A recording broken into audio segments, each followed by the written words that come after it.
আসসালামু আলাইকুম আরহামতুল্লাহ। সবাইকে স্বাগতম নোভেল লোটের নতুন আর একটা আয়োজনে। সঙ্গে আছে আমি রুবেল আহমেদ।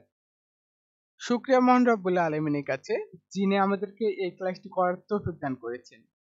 আলহামদুলিল্লাহ, যে আমরা দেখতে দেখতে প্রায় 10টি ক্লাস শেষ করেছি। আজকে 11তম ক্লাসে হাজির হয়েছি। চলো আজকের কোশ্চেনটা আমরা দেখি। আজকের যে প্রবলেমটি সেটা তোমরা দেখে কোশ্চেনটা দেখেই বুঝতে পারছো যে এটা আমাদের কন্ডিশনাল সেন্টেন্সের উপর এই প্রবলেমটি নেওয়া হয়েছে। যেমন I had been in your situation, that's the offer. অপশনে দেওয়া রয়েছে I would not accept, I would accept, I had accepted, I would have accepted. এখন এখানে অ্যান্সার কোনটি হবে? তার আগে আমরা একটু সিম্পল আলোচনা করি যে যদি কন্ডিশনাল সেন্টেন্স হয় সেখানে হচ্ছে ইফ শব্দটা থাকবে। ইফ হচ্ছে এটা হচ্ছে কন্ডিশনারের নিয়ম আর যে সরি সব কন্ডিশনালে এই ইফটা যুক্ত হবে। সত্যযুক্ত বাক্যকেই কন্ডিশনাল সেন্টেন্স বলে। সব জায়গায় কি থাকবে? ইফ যুক্ত থাকবে। এবং এরপরে দেখো আবার কন্ডিশন 4 প্রকার রয়েছে। Zero condition, first condition, second condition এবং থার্ড কন্ডিশনাল সেন্টেন্স রয়েছে। এবং আরো একটি কন্ডিশনাল রয়েছে যেটা রয়েছে মিক্সড কন্ডিশনাল। কিন্তু আজকের আমরা যে প্রবলেমটি দিয়েছি এটা হচ্ছে থার্ড কন্ডিশনালের নিয়ম অনুযায়ী হবে এখানে। এখন থার্ড কন্ডিশনাল এর নিয়মটা কি সেটা আমরা প্রথমে দেখি। একটি সাধারণ নিয়ম রয়েছে ইফ প্লাস যদি পাস্ট পারফেক্ট সেন্টেন্স হয়, কি পাস্ট পারফেক্ট সেন্টেন্স হয়, এরপরে আপনার বসবে হচ্ছে সাবজেক্ট, আমি সংক্ষেপে লিখতেছি। তারপরে বসবে উড অথবা কুড অথবা মাইট।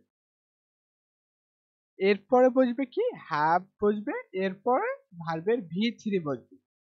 এটা হচ্ছে জেনারেল রুলস।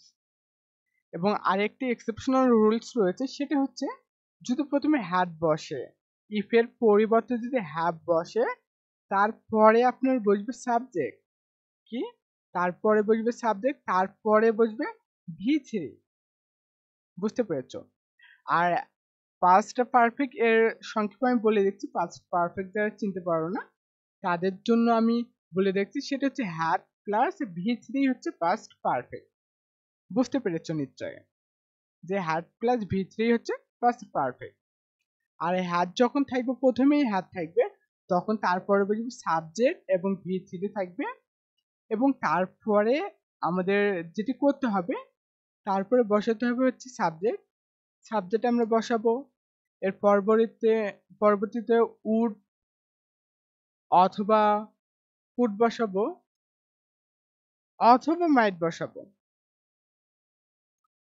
তারপরে আবার বসাবো হচ্ছে হ্যাভ, তার পরবর্তীতে ভি3 বসাবো আমরা।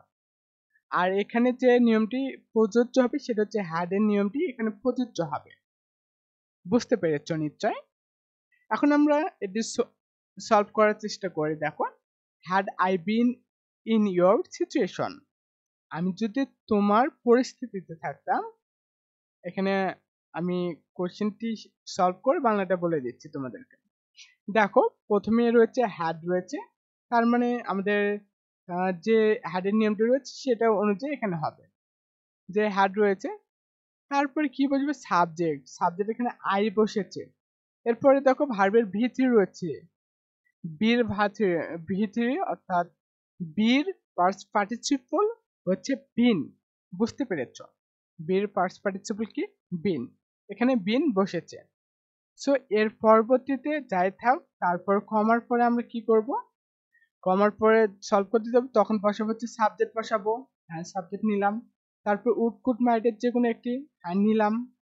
দেখো, এ নাম্বার দিয়ে আমরা সলিউশন করার চেষ্টা করতেছি। সাবজেক্ট রয়েছে, উড কুড মাইটের যে কোনো একটি রয়েছে, তারপরে ভার্বের ভি3 তারপরে হ্যাভ বসবে। কিন্তু এ নাম্বারে হ্যাভ নেই, উডের পরে হ্যাভ নেই। এখন আমরা দেখবো যে উডের পর কোথায় হ্যাভ রয়েছে, কারণ দেখো চারটে অপশনতেই সাবজেক্ট 4 জায়গায় রয়েছে, তারপরে 3 জায়গায় উড রয়েছে।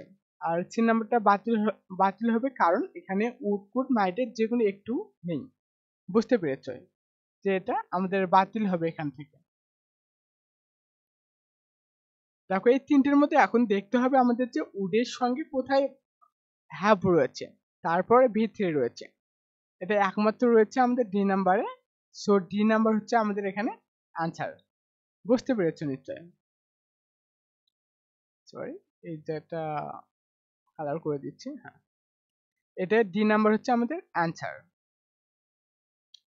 ডি নাম্বারে অ্যান্সার হওয়ার পেছনে যে কারণটি সেটা তো আমরা দেখলামে, যে যদি থার্ড কন্ডিশনার থাকে তখন কি হবে, সাবজেক্ট বসবে, তারপরে উড কুড মাইডের যে কোনো একটি বসবে, তারপর হ্যাভ, তারপরে ভি3।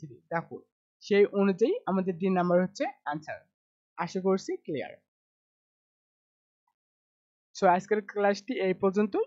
নোভেললোডে যদি এখন পর্যন্ত সাবস্ক্রাইব করে তোমরা না থাকো, অবশ্যই নোভেললোডে সাবস্ক্রাইব করে পাশে থেকো।